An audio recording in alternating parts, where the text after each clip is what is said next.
Hello and welcome back to the Science Behind That podcast. I am your host, Atticus Hamilton, and for all of you new listeners out there, the Science Behind That is a show where we take a deep dive into the obscure science of everyday life. Into the science of everything from physics to engineering, and biology to zoology, and psychology to anatomy, we take a deep dive. So without further ado, welcome to today's episode of the Science Behind That podcast. Hello everybody and welcome to Season 1, Episode 9 of the Science Behind That. I am Atticus Hamilton, your host, and today we're going to be talking about something interesting. We are going to be talking about 4 common household goods that everyone has in their house, and we're going to be talking about where they come from and the science behind how they're manufactured. Before we start with that, I would like to let everybody who is listening know, I really appreciate all of you for listening. Recently, there has been a really major uptick in the amount of people listening to my episodes, which I'd like to thank, again, all of you for listening. It really means a lot to me. And additionally, come December 1st, we are going to have our very special transition episode between Season 1 and Season 2 of The Science Behind That, so stay tuned for that. That'll be a fun episode. So, the 4 common household products we're going to be talking about on this Friday morning here are extra virgin olive oil, sea salt or table salt, so salt, vegetable oil, and evaporated milk. And we're going to be talking about where all these things come from and how they're manufactured. So I think naturally, the first place to start is with olive oil. So, quick side anecdote here. I was making dinner the other night. Had to take a sip of my coffee. I was making dinner the other night, and I was cooking a lovely rainbow trout in a homemade spicy coconut sauce. It was tasty. Anyway, and I grabbed my olive oil, and I started to ask myself, at first, what I thought to be a silly question, which is, why is extra virgin olive oil called extra virgin olive oil? And then I started to realize that I genuinely don't know the answer to that, so I thought that that would be a fun episode to do, and with a suggestion from one of you lovely viewers out there, this is what we're doing today. So, extra virgin olive oil is made from cold pressed olives, and so what that means is you take an olive, you don't heat it, hence cold pressed. In fact, some manufacturers will actually chill the olive, and then you would press it the same way that if you were making apple cider, you would press a bunch of apples to get the apple juice. You're doing the exact same thing with the olive oil. Now, that's it. That is what defines extra virgin olive oil as extra virgin olive oil, is that it's made from cold pressed olives. So now I think, after I read that, I was like, well, I think the natural question then is, what makes extra virgin olive oil different from, just olive oil? And the answer to that is olive oil that does not have the extra virgin stamp, and we'll get into that in a minute. That olive oil is made from blends of different oils. So basically, you take a bunch of different olive oils, some of them could be extra virgin, some of them couldn't be, and you mix them all together. So it becomes sort of like a Jack Daniel's blended whiskey, where you just take a bunch of different whiskeys and blend them together, and that's kind of the same thing here. And so then I did more research, and I found out that while the main difference between olive oil and then extra virgin olive oil is extra virgin olive oil is made from one batch of cold pressed olives, and then you filter off and boil off the impurities of that. And regular olive oil is basically a blended whiskey just for oils. I also found out that the name extra virgin olive oil actually has nothing to do with the way olive oil is produced, right? Extra virgin is actually a grading for olive oil. It's a stamp, basically. And to say that an olive oil is extra virgin olive oil, that is the highest possible grade an olive oil can get. And so what does this mean? So from a chemical perspective, there are different contributing factors to this grading, right? So basically, one of the components is that the olive oil doesn't possess any traces of fertilizers or pesticides used during the growing process of the olive trees. That's the big one. The other one is that there aren't defects to the molecules that compose the flavor and the beautiful amber color of olive oil, and that is also that's also determined chemically in a laboratory. And because of this, in the production of what will be extra virgin olive oil, you can't use extreme heat or any chemical surfactants. And surfactants are chemicals that break up oil. And you could use a surfactant to break up impurities in oil, but you're not allowed to do that if it's extra virgin. And so that's the thing. When it's just regular olive oil, you're not really sure if surfactants were used, if there are impurities, if there are traces of pesticides. But with extra virgin, you're certain that there isn't any of those. And yeah, so I thought that was really interesting. That's basically all it means. Is the extra virgin stamp is a stamp of a chemical-free oil, basically, and purity of the oil.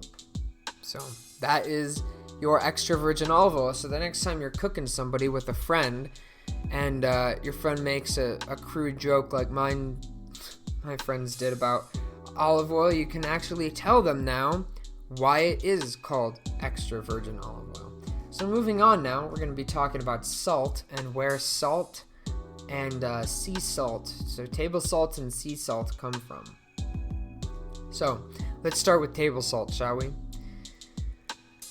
So before we can get into where they come from, I'd like to lay out this basic groundwork, which is once upon a time, various regions of the earth were underwater. Various regions of the earth, like the middle region of the United States, the interior portion of the United States, like Texas, Kansas, Oklahoma, etc., that used to be underwater in the mid-Cretaceous. It composed what was called the interior Cretaceous Seaway, and it was basically a connection between what is today's Atlantic and what is today's Pacific. And there are many places in the world that are like that. And so what that means is there are these geological structures that any of you who study geology who are listening, or any of you who know a lot about oil extraction, will know exactly what structures I'm talking about. They're called salt domes. And salt domes are geological relics of basically a time when that region of land was underwater. And these salt domes are very important because oftentimes you can find oil from compressed dead plankton, hence fossil fuels. And so salt domes are really important. But for salts, for like table salt, salt domes are also important. And in fact, table salt comes from what are called salt mines. And salt mines are exactly what you would think of. There are mines that go underground and mine these salt domes, these salt deposits. And so table salt is very, very heavily processed, and there's a reason for that. Table salt is heavily processed because when salt is underground, you have a lot of mineral contamination, especially if it is underground in a region of what is now continental shelf.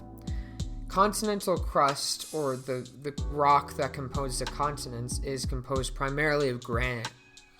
And granite contains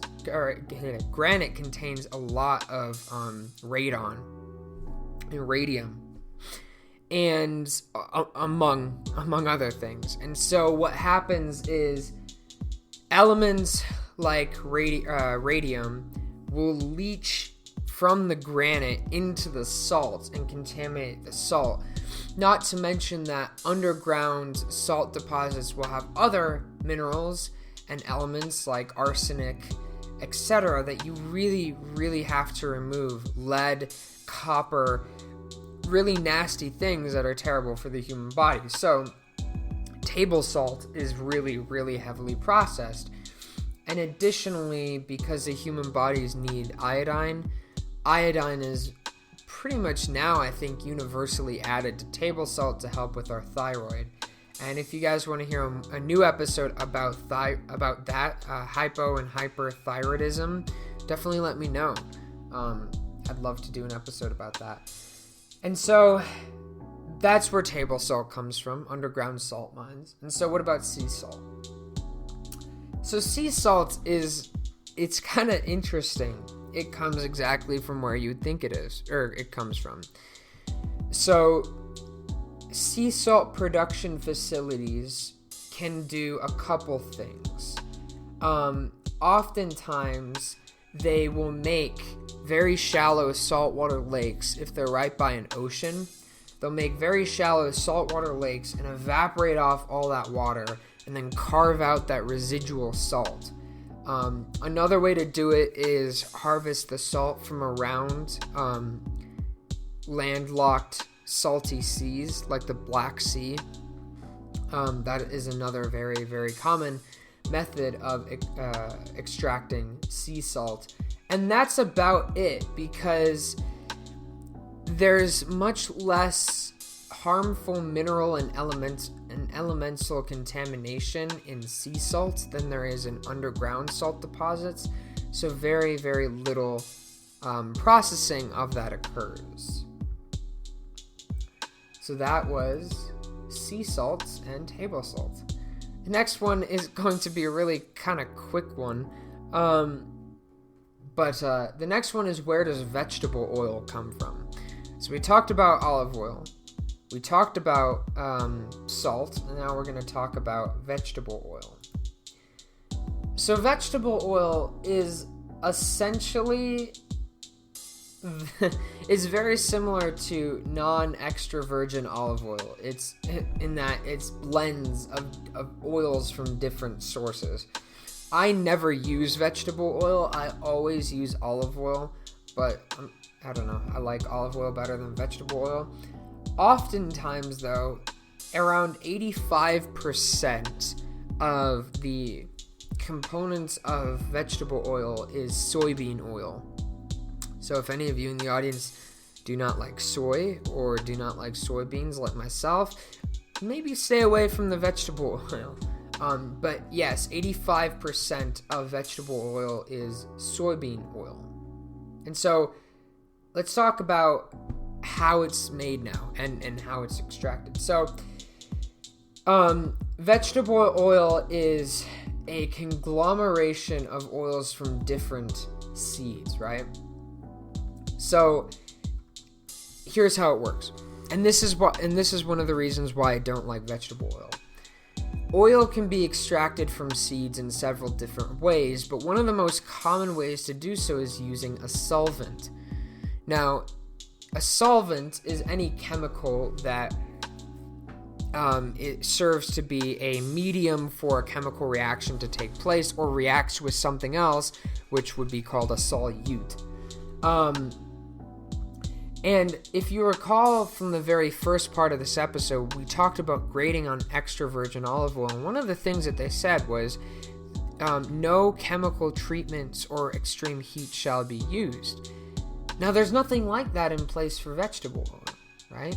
So when you get a bottle of vegetable oil, you're not necessarily sure, one, what solvent they used, and two, if there's any left. And so how does this work? Well, the seeds are crushed down into a pulp. They are heated and mixed. Oh my God. I'm sorry, ladies and gentlemen, if you like olive oil, or if you like vegetable oil, you probably won't after this. They are crushed and heated and mixed with the solvent hexane. I have used hexane before. Hexane is very dangerous. It's extremely toxic. It is extremely volatile, and I have used it in the laboratory for various reasons. One is a sterilizing agent. One is for a polymerase chain reaction. And I have also used hexane to forcibly extract antibiotics from bacteria and then crystallize those antibiotics. Moral of the story is hexane is not a happy thing to ingest. And so what does a hexane do? Well, the hexane has an affinity for non-polar solutes, so it removes the oil from the seeds. So once this happens, then we begin the purification process to remove the hexane from the extracted vegetable and seed oil. And this is really important because if you have hexane left over, you'll probably kill somebody, and not to mention impurities.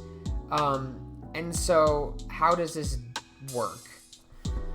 Well, this works through heating the oil, evaporation of some of the hexane, because hexane is very volatile, and bleaching of the oil. And so when you bleach the oil is heated, and you mix it with various other chemicals that absorb impurities that are found in the oil. And that oil is then placed in a vacuum and heated, and that evaporates off your other solvents, any residual hexane, and it removes what are called free fatty acids, and free fatty acids are really bad for human health. Then water is introduced into the oil, and once this happens, that's basically it. So the last step of vegetable oil production is adding water to make it more fluid so it's not as thick. That is how vegetable oil is made. I gotta be honest here, I did not know that they used hexane, and that's very unfortunate. So that is why, ladies and gentlemen, I will stick with olive oil. I would recommend that all of you out there stick with olive oil, or try to stick with olive oil if you can. It just is the better option. I've worked with hexane before, and while it is really volatile, it is kind of a tricky compound to get rid of. It sticks to everything, so I'm always a little hesitant about products, one, that are non-polar, like oil, and two, that you add hexane to those non-polar solutes.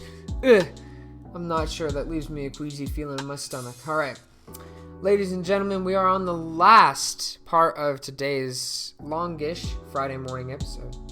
We're going to be talking about evaporated milk. So, have you ever just made a pumpkin pie and just thought, man, I really want to know where this evaporated milk comes from? Do they take a cow? Do they milk it and then put the milk in the hot sun and let the water evaporate? Do they do a steam vacuum distillation? What do they do? So, the milk is transported from a farm, obviously, to a processing plant. And so there are around 7 steps to the production of evaporated milk. So the first part, you have 2 options. One is called high temperature short-term method, or HTST, and that heats the milk to 71 degrees Celsius or 161 degrees Fahrenheit for 15 seconds, or the ultra high temperature method, which heats the milk to 138 degrees Celsius or 280 degrees Fahrenheit for 2 seconds. What is the point of this? Both of these things increase the stability of the milk, and they decrease the chance of coagulation because they're denaturing coagulation-inducing proteins and cofactors. And they also function as basically the first step for pasteurization. So they kill off a lot of bacteria. So then the warm milk is moved into a device which is called an evaporator, and a lot of the water in the milk is evaporated through the process of vacuum evaporation.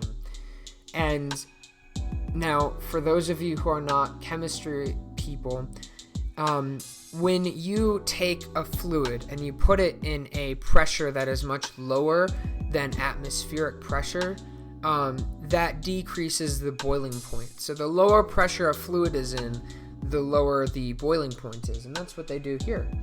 They put the milk in a vacuum evaporation system, and the lower pressure lowers the boiling point to around between 40 and 45 degrees Celsius or 104 to 113 degrees Fahrenheit.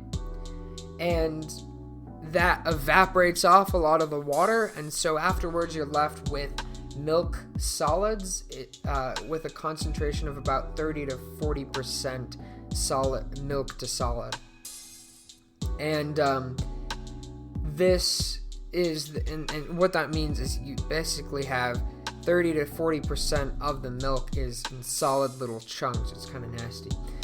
And so you don't want chunks of milk. That just sounds disgusting. Inside a can for pumpkin pie. So you homogenize it, and you homogenize it by forcing that chunky milk through a tube with very, very, very tiny holes. And that breaks down the fat globules into very, very small fat particles, and that greatly improves its color, its stability, and its viscosity. And then after this is where you add some of the flavors. So you add stabilizing salts like potassium phosphate, and that makes it smooth and creamy, and that turns that milk, the classic evaporated milk, pale and tan. And then the milk is passed under ultraviolet radiation to fortify it with vitamin D. Isn't that cool? I think that's cool. And then it's piped into pre-sterilized cans, and it's vacuum sealed and distributed worldwide. And so that is evaporated milk, ladies and gentlemen. Condensed milk is much quicker. It's only 4 steps. Basically, you do everything the same up until right after you concentrate it with vacuum pressure, where it's 30 to 40% solid. You cool the milk then, and you inoculate it with 40% lactose crystals, and that lactose crystals stimulate the rest of the milk to crystallize, and the sugar then within the milk, which is lactose, preserves the condensed milk, and then you store that and ship that off to the world. So ladies and gentlemen, I really, really hope you enjoyed today's episode. I know it was kind of long, but I had a lot of fun making it. If you really liked today's episode and want to hear more, definitely let me know. You can send me an email at thesciencebt@gmail.com if you want to hear any special episodes or suggestions for the future. So thank you, ladies and gentlemen, so very much. I hope you enjoyed today's episode, and as always, remember, stand up and question everything and enjoy your Friday morning.